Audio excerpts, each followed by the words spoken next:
It feels like we're jumping in the middle of something, but we'll come back to it, eh? Yep.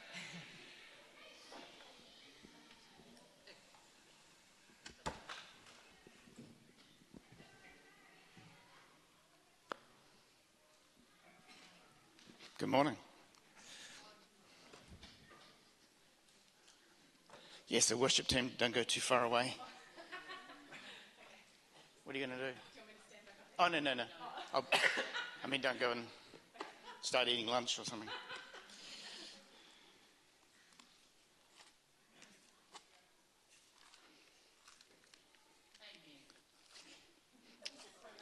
Welcome all.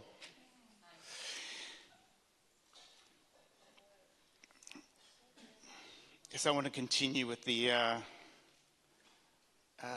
theme of Abba Father, and then we'll come back to some ministry time. Are we all good? Oh.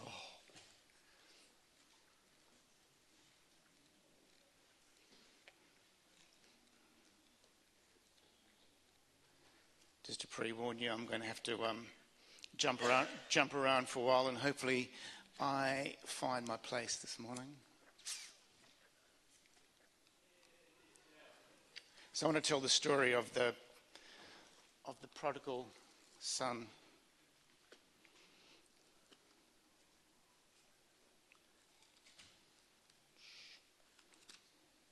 We all know it pretty well, eh? Luke 15, prodigal son.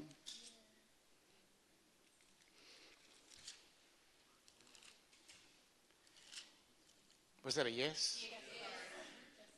And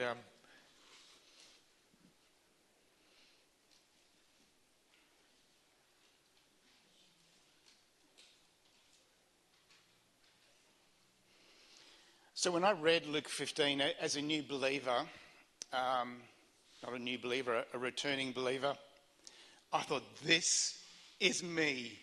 There was nothing else I'd read in Scripture that so described me. He was this son that grew up in the house, Christian house, and I went my own way. And not for any reason. Not that I stopped believing in God. I just wanted to do my thing. And I think we've misunderstood prodigal. We think the prodigal were people like me that, you were once a believer in church, but then you went and did your own thing, and maybe you come back. And I actually think the church is full of prodigals, by and large. Because today's message is about, and the prodigal, Luke 15 is about, God says, I'm giving you an inheritance. But it's very easy to squander and live below the standard of that inheritance. So that's what I want to speak on. And I believe that's what Jesus is getting at here. He's speaking to the religious people of the day. And he's saying, man, I call you to so much more than what you're living. And this isn't a condemnation message. This is a come up higher message. So we'll explore.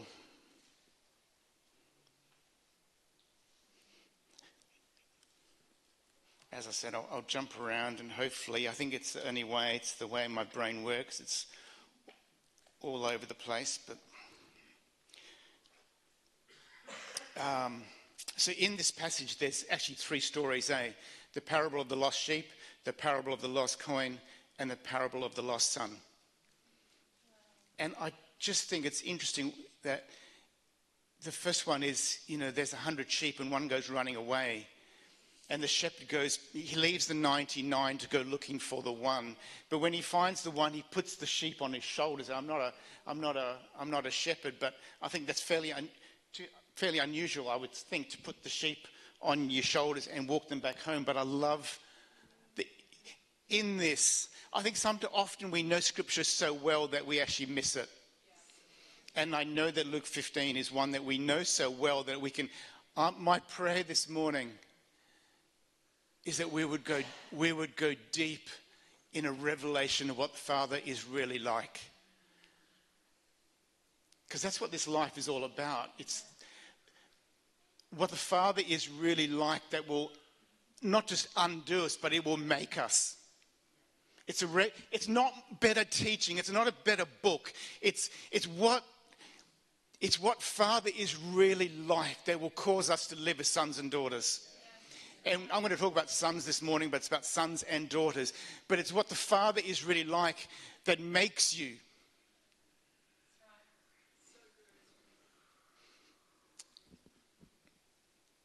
And I think often we just do such a disservice when we go God, but we fail to see him as Father.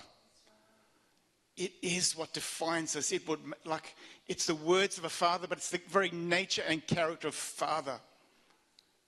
You know, we live in a world that is so defined by orphans. And in this world of orphans, God calls us into sonship, which is what this parable is about. It's about those that see themselves as prodigals, but he's calling back sons and daughters.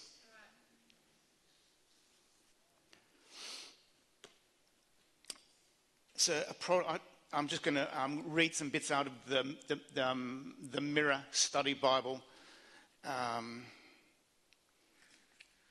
that I just thought are really good.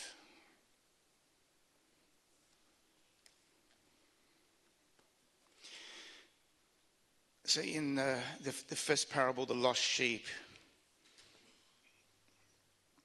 the condition of the lost sheep, it refers to be without your allotted, and you've got to kind of see yourself in this. You will do yourself a disservice if you just think, I'm good. I'm not a prodigal. I'm not lost. Because if you're not living in your full inheritance, you probably are a prodigal. And may you get over yourself and go, I'm not a prodigal. I haven't walked away. That's not what I'm redefining prodigal, as in someone who has squandered what God has given you. I'm redefining prodigal, someone who falls short. He does not live up to what was blood bought. No condemnation, but this parable is calling you to fullness of all that Jesus died for. Inheritance. To squander would be like trying to live on crumbs off the floor when he says, come and dine with me at my banqueting table. I've got a feast. Why are you eating crumbs? It's like living on 5 and 10 cent coins when there's $1 million in your bank. Now tell me. Oh, yeah? We've got to redefine prodigal because it's too easy to go, that's someone else. They used to come to church, but they don't anymore. Oh, like for me, I just pulled away. Not that I stopped believing in God. I just didn't want to. I wanted to do my own thing. And I would have said I was a prodigal, but I would say I would redefine the Christian church. No condemnation, but I would define it as we are largely prodigalized, which is what this is about. We are squandering what God has given us. We are not using the full extent to what he's given us. John 10, verse 10. This is what I meant to start with. The enemy comes to steal, kill, and destroy. But I have come that you may have fullness of life. Yeah. What is it talking about? The enemy in your life is coming to steal. I'm not talking about, this isn't a salvation thing. This is an inheritance thing. The enemy comes to steal what Christ has died for you. How does he steal it? You hold it really loosely. If you don't value, when you value something, you hold on to it tightly, don't you? When you don't, when it's, oh well, enemy just comes, and to kill it. We see the stories all the time in Christian, where the enemies come and killed, worldwide ministries have been killed overnight. Have you noticed?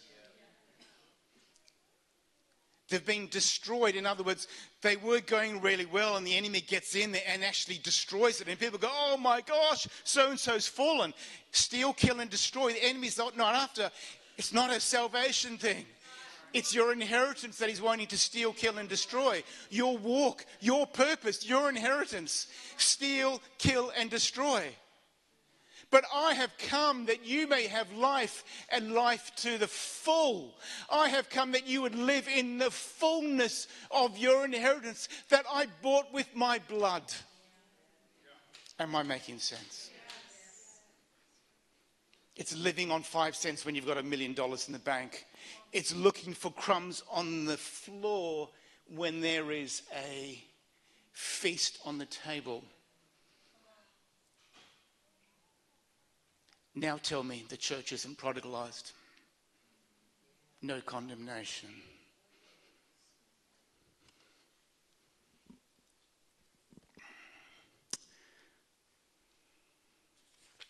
Back to this.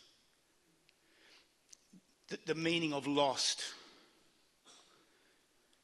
To be without your allotted portion or without form, pointing to a disorientated, distorted identity. Why do we sin? Because we don't really know who we are. Why do we have the Christian label but still live as if we're indistinguishable from the world around us? Because we have a distorted identity. We don't really know who we are, so we just live like the nations around us. Making sense? It's identity. The meaning of lost sheep.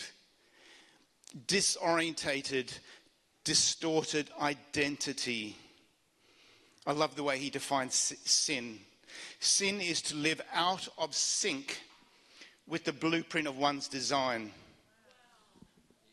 Even though I've spoken on this for the last 20 years, we would still think sin is to be a liar, a cheat, an adulterer, immoral, all that sort of stuff, yes? We define sin by the fruit. That's not the definition of sin. The very root of sin is here. You don't realize who you are, so you bear the fruit which we call sin. Sin is here at the root. It started in the Garden of Eden with independence, not knowing who you are. Distorted identity and disorientated life is what causes you to sin. If you don't know who you are, you'll just live like those around you. Is this making sense? It is so good, isn't it? The meaning of loss. You just take one word and go, wow. To be without your allotted portion. In other words, to have an inheritance, but you don't actually live in it. To be disorientated, to be distorted in identity. Sin is to live out of sync with the blueprint of one's design. You've really got to read. With so much here, isn't there? We go, no, sin is, oh man, I got angry and think, oh, well, God, I'm sorry, but it's here. It's living out of sync with who God has made you to be. It's living out of sync of who the Father really is the core issue. To live out of sync with the blueprint of one's design. To behave out of tune with God's original harmony. So good. Religion, because Jesus is speaking to religious leaders. So, you can go, I don't do those things. I can't see any sin in my life. But this is deeper, isn't it? Do I know who I am? Do I know why I'm here? Do I know the way that God has created me? And am I walking in harmony with God's design for my life? This is profound. A watered-down Christianity doesn't like this because a watered-down Christianity just wants to turn up to church on a Sunday. But God knows we can come to the house of God on a Sunday, but not go to the Father's house on Monday, Tuesday, Wednesday, Thursday, Friday, Saturday. Big statement there. This is the house of God, but there's something better. There's the Father's house, where you go and sit on the couch with the Father, and you do life together.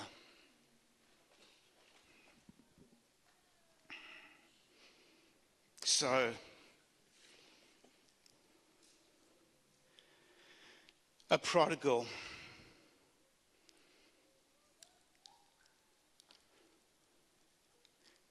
is, let's redefine it, That's a bit more accurate than the prodigal is, well, I used to go to church and, I just haven't got time for that now and all that sort of stuff.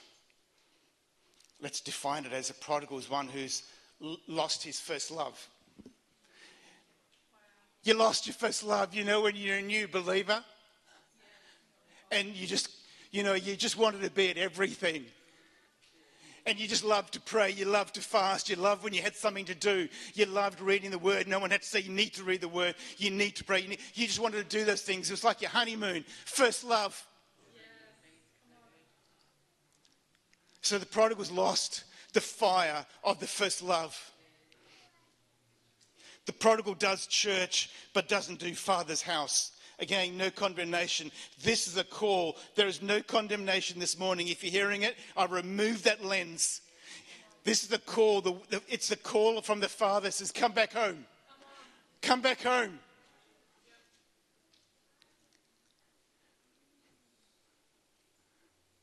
And it's a call of the Father to walk in all that He wants you to walk in. It's the very heart of a father, isn't it? I know in a natural setting, I am blessed to be a father, because I know, even talking to Carolyn, there is a difference between how we see life. And as a father, I just want everything for my children. It's different.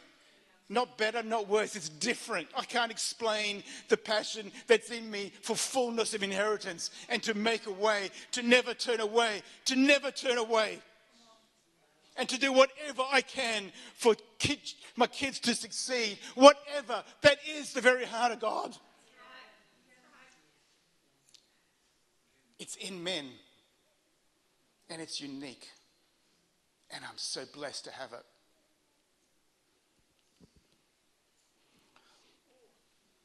So the prodigal has lost their first love. They do church very easily, but they don't do Father's house so easily. No condemnation.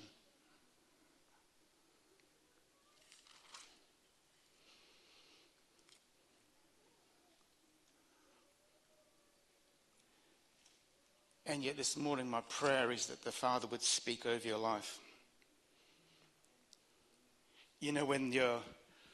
When the Father draws, it's sometimes, for me, it's at my most vulnerable moments when I'm really feeling lost. And He comes and He reminds me of who I am.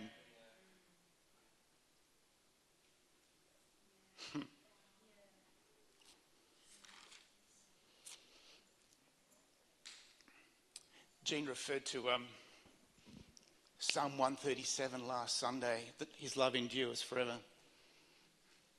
There's a whole psalm, Psalm 136. There's a whole psalm. His love endures forever. His love endures forever. His love endures forever.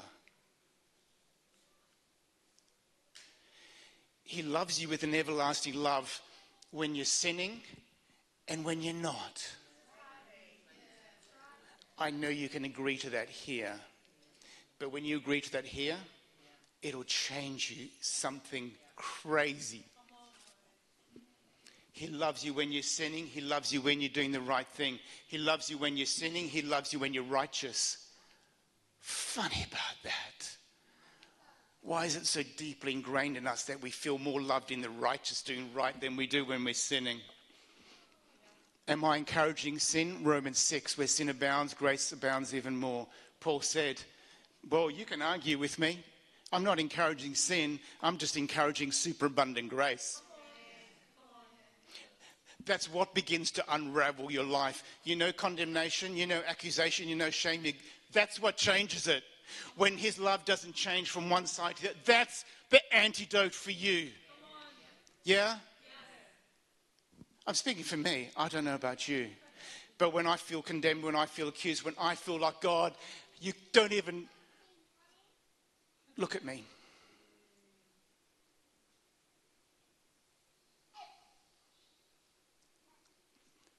The antidote is to see a Father who loves me in my most righteous moments. Hear that word correctly. He loves me as much as when I'm absolutely stuffing it. That is the love of Father.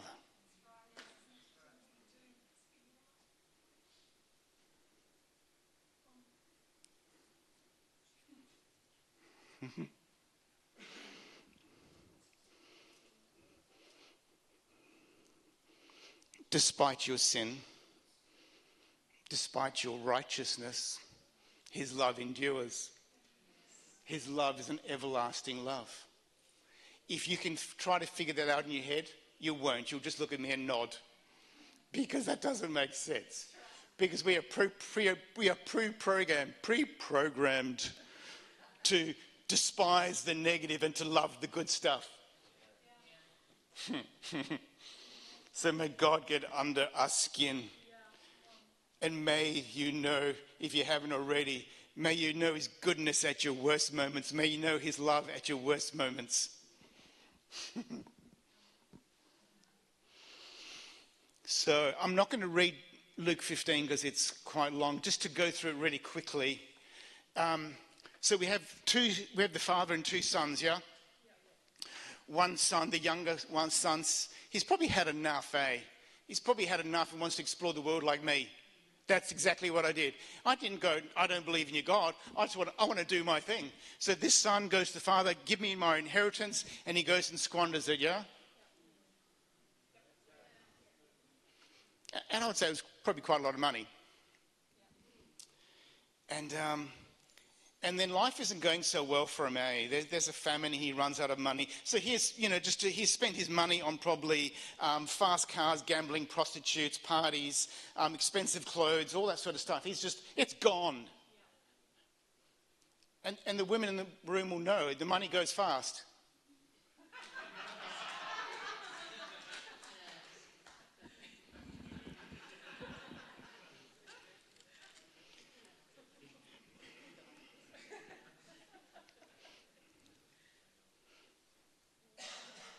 And there's some big words in here. In verse 12 it says, when he came to his senses. I'll unpack that in a minute. Yeah. What a big moment. Hilton, in Debonales, you came to your senses, I think it was, wasn't it? It's a profound moment. Yeah. It's not a me moment, it's a God moment. Yeah.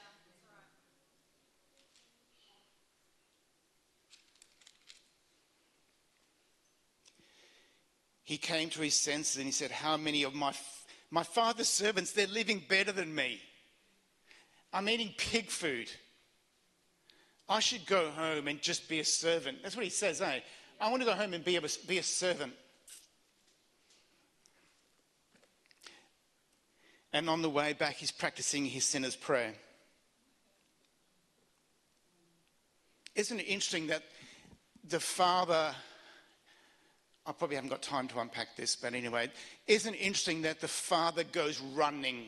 Yes. The son's coming home. Hopefully you're all visual because the visual of this is so good.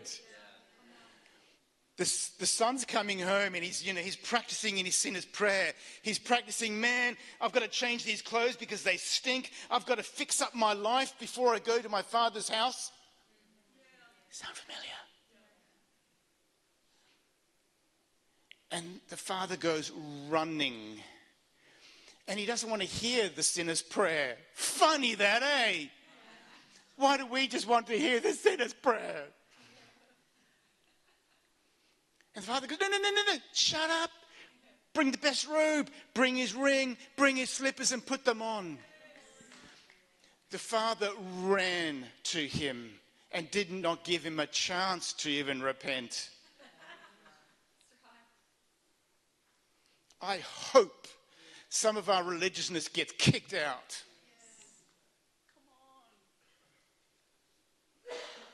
Because what if someone who's been in 24/7 and they've been out, messing around, they've left their wife or husband, they've done all sorts of stuff, they've ended up in prison, blah, blah, blah, and they've just, everyone in town knows, man, you're a Christian, look at you, you're doing the worst of the worst, and then they come in the door this Sunday, and would we go, oh man, what are we going to do with so-and-so?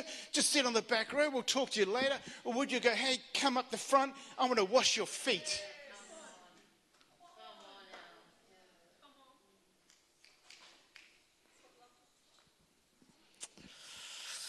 So the son comes home, eh? And the father's, the running was intentional, eh? The running was so important to have in the story.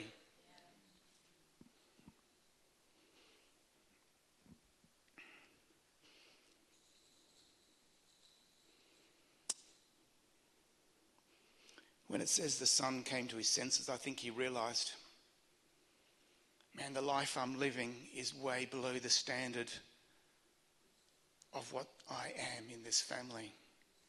I'm living way below what my father's household looks like. And that's the message for the church.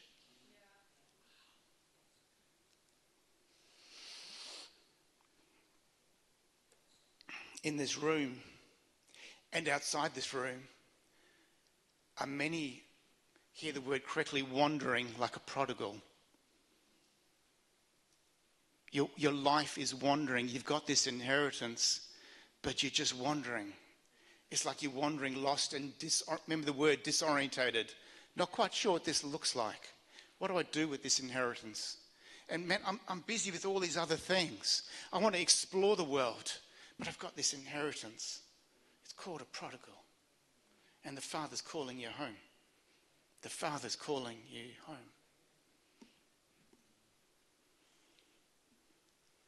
It's the prodigal's just living much less than what the Father's paid for you. No condemnation. Just the Father goes, man, I've got so much for you. And Satan comes to steal, kill and destroy your inheritance.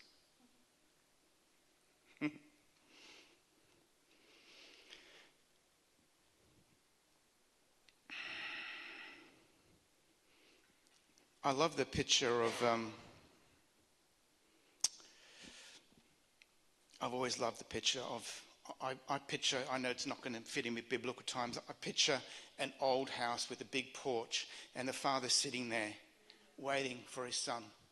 And he's waiting because he saw his son from a distance. And when he saw his son from it says a long way off. Now parents in the room, when you've lost your children, like I know when Eli and Jordan were small, there could be 300 people in front of me and I go, oh, there's Eli and Jordan. There's something about a parent that you can spot them a mile away. Have you noticed? You can just pick them out from a crowd. There's Eli. There's something about the way they stand, everything you just know. They're there. You know, there's like hundreds of kids. They're there. That's this.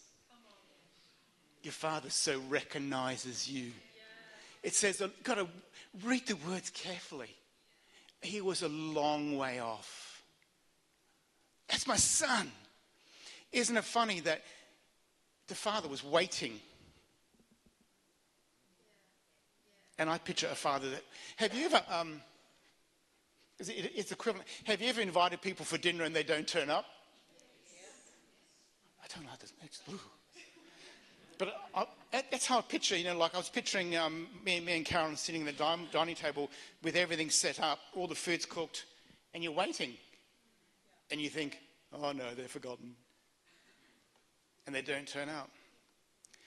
I believe in this story, if I can poetic license, the father's got the banqueting table all set up.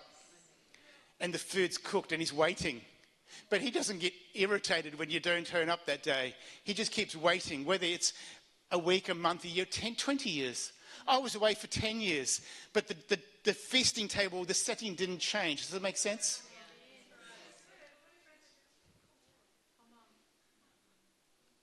He would have, he would have sat, the father's waiting. He was waiting for me to come home on Monday. Okay, maybe tomorrow. But it was always set. And he didn't get irritated. Because whether it's a long time or a short time, it's the same, hey?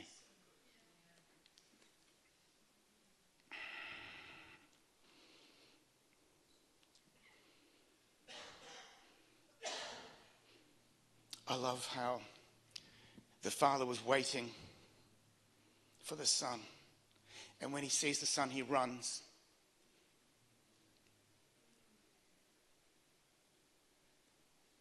And straight away he redefined him with the ring and the robe and the shoes. He didn't wait for the son to come home and go, I heard what you've done. You spent all my money. You've ruined my name, my family name. You've put me to shame. You spent your money on gambling and prostitutes. What do you think you're doing? You call yourself a believer. You've disgraced the name of Jesus. You've squandered the blood. I'm just using these words because they can go through your head sometimes. You've let me down. You've let your family down. What do you think you're doing? And you've got the audacity to come back home and want to come back into this family.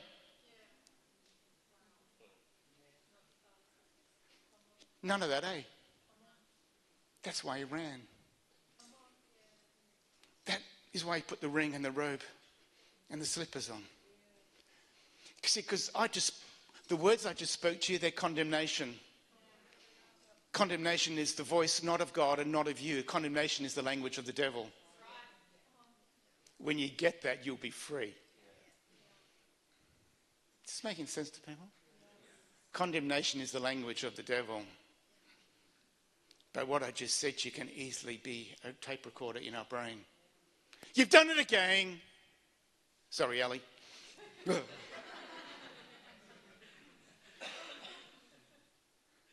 You've wrecked my name. People are laughing at me. Blah, blah, blah. You spent my millions. On what? And now you come home. What do you want me to do? Condemnation, eh? Didn't the son say, I am not worthy? I'm not worthy. That's what, big words, eh? I am no longer worthy to be called your son. Make me like one of your hired servants. We can do that. God, I know I've got this call on my life, but I've stuffed up, and I know I don't even expect what you've said to me actually to happen. Is this just me? I've tried, God, but I stuffed it. And look at my life now. It's been so long, and I've made so many mistakes, and blah, blah, blah. And I just want to be a believer.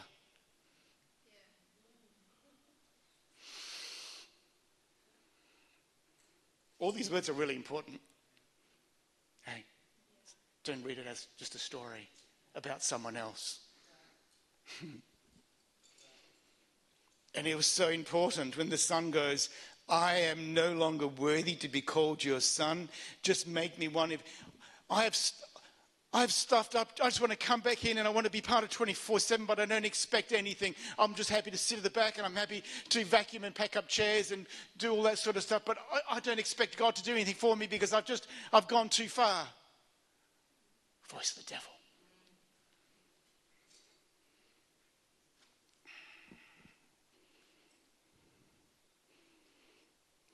The father runs. So he would have had a robe right down, eh? You can't run with a robe, so he lifts up his robe, eh? Patriarchs don't lift up their robes. For a patriarch like him, to lift up your robe is shameful. Lift up your robe, it's shameful. Fathers don't run. Children run. In that culture. So two things. He lifted up his robe and showed, this may mean nothing to you. You've got to understand what they're talking about. It's there for a reason. Patriarchs don't lift up their gowns and show their legs. It's shameful. And they certainly don't run. It's only for children. He's broken the two rules. He's going, stuff it all. I'm going after my son, and that's your God.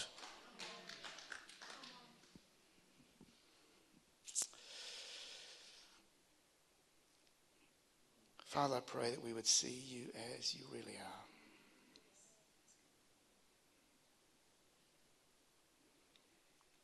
Can you imagine the conversations in the neighborhood when they've heard the father's run out to the son? Can you imagine the conversations?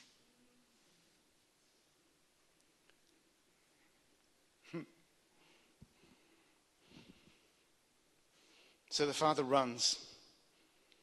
It was so important for the father to run to the son. For the son's coming back, having messed up for so long, with shame, guilt, condemnation, fear resting upon him, the father runs. Because the father's saying, I'm going to meet you right where you're at. I'm not waiting for you to do all your fix me up and all that sort of stuff. I'm running into your life right where you're at. And I'm going to give you your ring and your robe and your slippers. I'm redefining how you see yourself.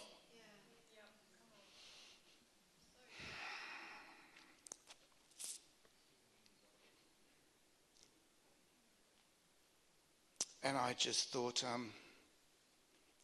the robe was the robe of, it wasn't just any robe, it was the robe like of royalty. It gave him his stature in the household again. And the slippers, you can imagine the father was going, while you're away, I had these slippers made for you for when you came home. Come on! How good is he?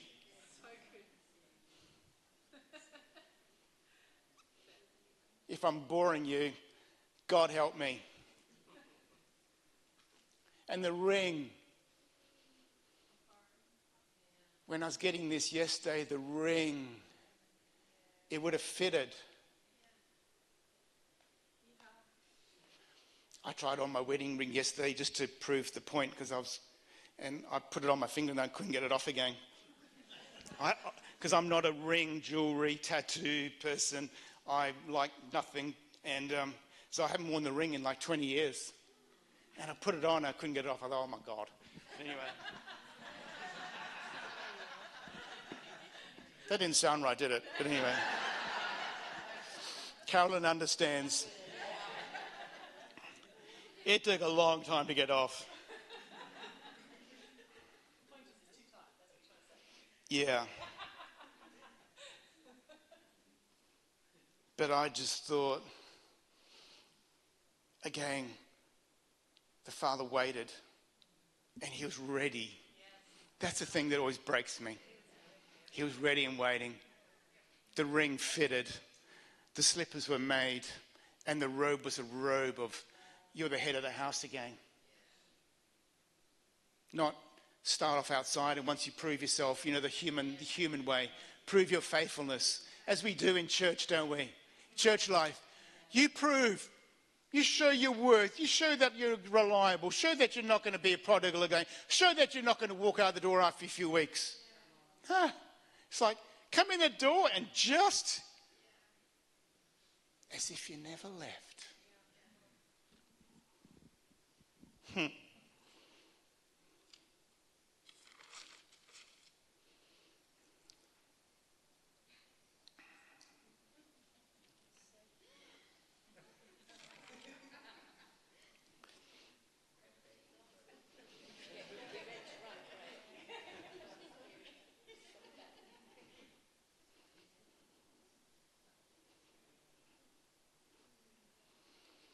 So the son,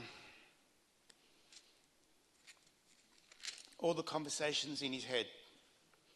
I am not worthy to be called your son. I just want to be a servant. I just want to be back home. I'm not worthy. I don't deserve anything.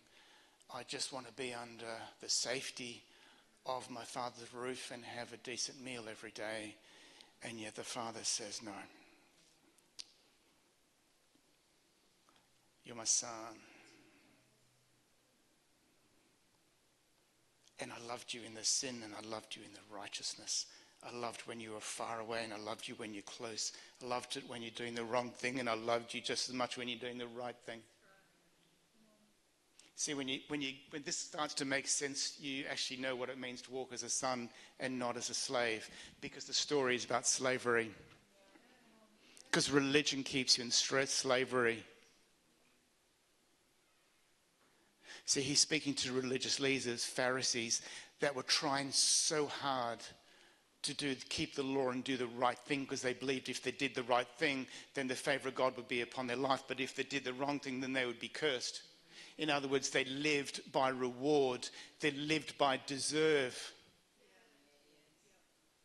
Makes sense. See, when you pray, do you believe your prayer gets heard and answered because you've been living right? Or are you scared to pray? Here's an honest thing. When you've been messing up, when you haven't hung out with God for a while, and then you pray, you think, oh, is God going to hear me? Okay, I'm the only one. And Hilton. Come on. Is your prayer based upon your own righteousness, or is it based upon the fact that your God loves you with an everlasting love and it doesn't change? Or does may this unravel you. May religion unravel in you and off you. If you think, well, I've been doing really well, God's going to hear me. I've got really good faith, God's going to hear me. Or are you over here maybe, man, I've messed up, but God, I need you. And he's right there.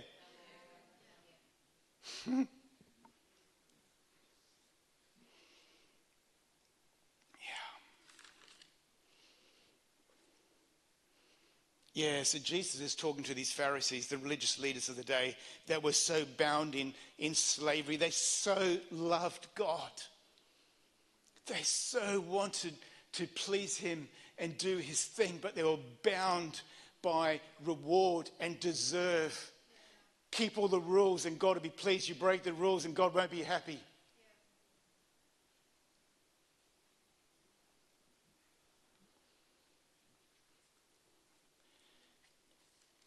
And so Jesus in these stories is freeing them from slavery and bringing them into an inheritance because they're sons. Interesting, you go, why is the lost coin one in there? Why talk about sheep, a coin and a son? You know, when you lose a coin, it doesn't lose its value, and it doesn't lose the carvings. It's the same.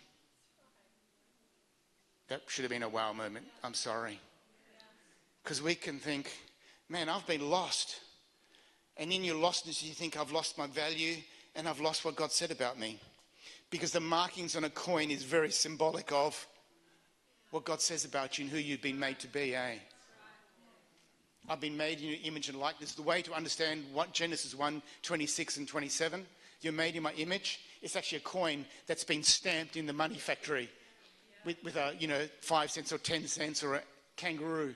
It's been marked forever and never, unless someone comes and grinds it down. The coin. It's lost, but it hasn't lost its value. And its purpose and its reason has not changed one bit. So good, eh? I've come to steal, kill and destroy. Because over here, the devil goes, oh, no. You've wandered away too far. You've sinned too much. You've taken too long. But you're the lost coin that is found again. Nothing changed. So good. I must be one of the few people that the enemy condemns on a regular basis, because I'm just so excited by this.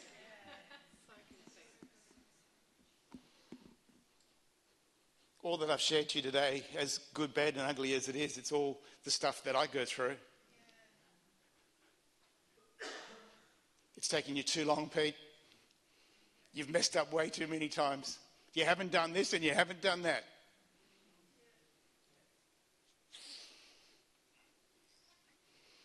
And I oft, that was a common part of my language. I am no longer worthy. And God just wants to come and, the Father wants to come and blow those things out. This message started off, this happened to me yesterday morning when I was at home by myself. And I had one message and then I encountered God. And so I got this message and wrote it down last night. But it started off a few weeks ago when John 10:10 became really strong in me. The message that God wanted to say to you was that enemy will come. His purpose in your life. He can't steal your salvation. You cannot be snatched. But he can certainly still kill and destroy the purpose on your life. The enemy's work in your life. We can be so concerned. I think the church can be, have I lost my salvation or not? And yet Jesus said, no one will snatch you out of my hand. But the enemy comes to steal and kill and destroy the inheritance. It's about inheritance. It's about inheritance. Their inheritance that God, Ephesians 1, their inheritance that has been placed in you. Your purpose, your walk, who you are as a son, that is what? To steal, kill and destroy. Can you imagine if we walked what each of you would be like to walk in the full inheritance that God has put in you? Whoo! Whoo!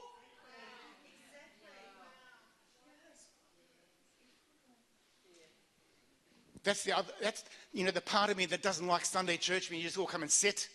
Like I'm a maniac about that. Because you can think, well, this is my inheritance, just to come and worship and then go home. Huh?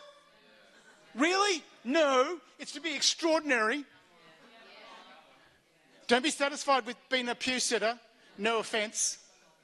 Don't be satisfied with Sunday church. You've got a Father's house that he wants to sit with you and define you and speak to you and say, you're my son and this is what I've got for you.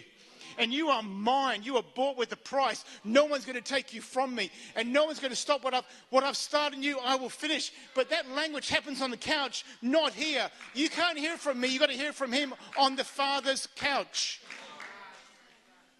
There's a big difference. Third person doesn't really work. I just do this because I like it. But you've got to sit on the Father's couch and let him mold that coin in your life.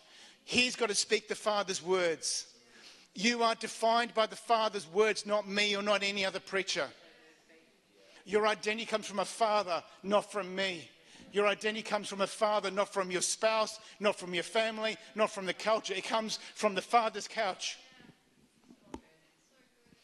Sunday, the house of Sunday is good, but the house of the Father is better.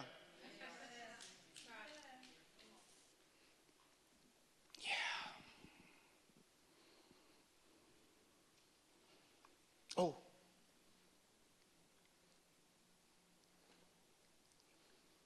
Can we do reckless love?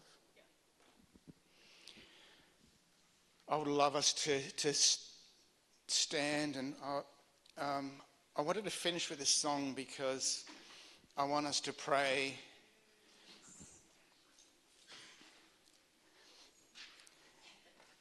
If you're a prodigal, if you've been wandering,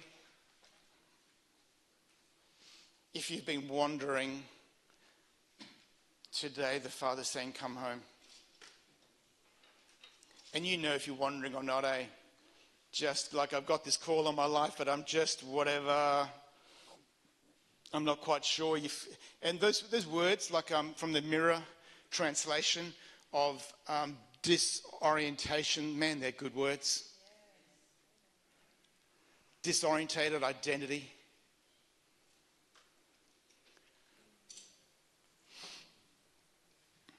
And I want us to especially pray if your spouse is a prodigal, if your sons and daughters or brothers and sisters or people that you know are prodigals. I want us to pray for them while we do this song, and actually reach out to the very heart of the Father in this. This isn't like, I don't want to maybe not be passive in this, maybe not just sing a song.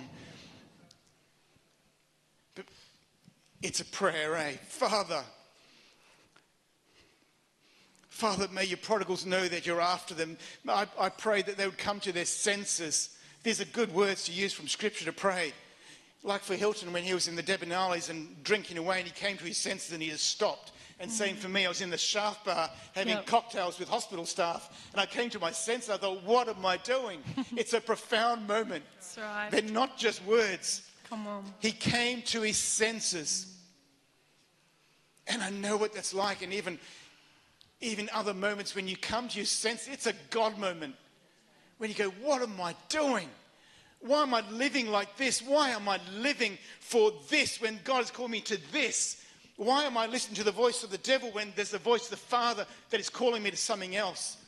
You come to your senses, and if you're a prodigal, pray this over yourself. If you know prodigals, pray, God, may they come to their senses, because that's what the Father does.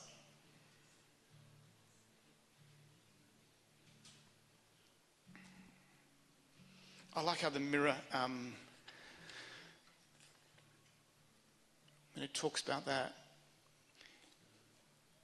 in the Bible, it's in the scripture, it says the son came to his senses, or some say he came to himself.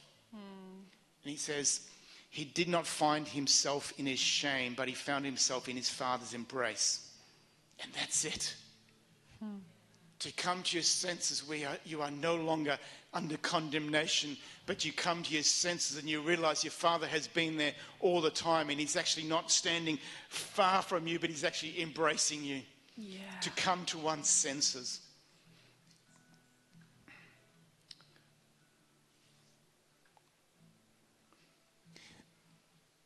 How are you guys going? I don't want this to be a quiet moment. I want this to be loud. Prayer. Prayer for prodigals. Prayer for prodigals. That they would know what the Father's really like. Because I know as a prodigal myself, church was really scary and Christians were scary. And I was like, whoa! And you know, as a prodigal, you'd come in contact with the Christian, you go, whoa! They just want me to go back to church. It's just like, whoa!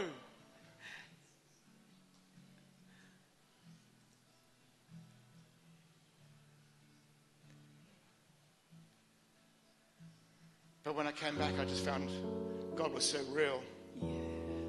And he just did so much in my life that I wasn't even expecting. He set me free from so many, I wasn't even asking for things. And I was just getting God doing stuff in my life that was profound. And that's just God. He wants to put the ring and the robe and the slippers. And he's welcoming. He welcomes. And he runs. I pray for revelation to prodigals that the Father is running out to meet you. That you don't have to get your prayer right, get your thing. You don't need to change your clothes or fix yourself up. The Father runs to you. So praying this over you. If you need to pray this over yourself, then pray it over yourself. If you need to pray it over a family member. But let's just go for it.